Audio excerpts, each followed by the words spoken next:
happily married folks. Because some of y'all were like, I'm married. Some of you are kicking your spouse, you're freaking married. You came with me. And when you get married, here's what happens. You put a ring on your finger. Everybody say, put a ring on it. I'm not going to dance and I'm not going to sing. You know where I'm going with this. When you get married, some of y'all would love to see that too. When you get married, there's a ceremonial piece where you put a ring signifying your endless love, an infinity circle on your spouse's hand so that when they go out, people know they taken. People know that, sorry, I ain't available.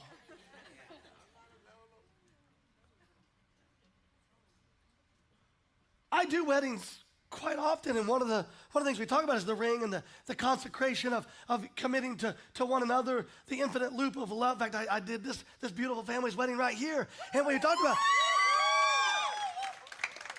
about this, that we wear rings on our hands because they're not easily covered up. That's why we don't wear them on our ankle or wear them like a belt where it's covered up. The only time our hands are ever covered is when you live in New England and you put gloves on. The rest of the world, they ain't never put gloves on. It's an outward sign.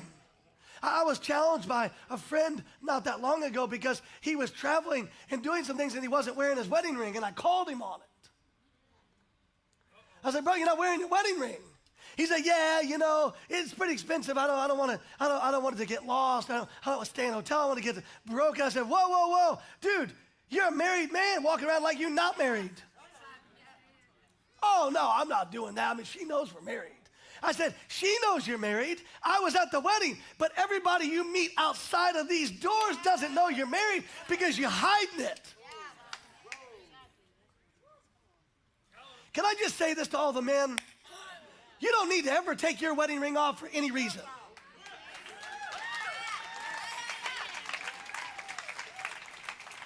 Well, I don't want it to get caught at work. Go to Walmart and get the rubber one that goes on your hand so when you're at work, you're not pretending not to be married.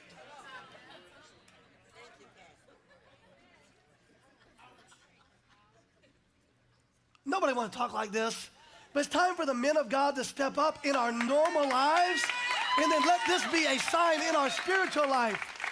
For some of you men, you've been hiding undercover like, well, I'm a Christian, but I don't really talk about it. It's kind of a private thing. No, it's nothing private about being a follower of Jesus Christ. Get in the tank and profess your faith. It takes boldness to get married and to put a ring on and stay married through thick and thin till death do us part. That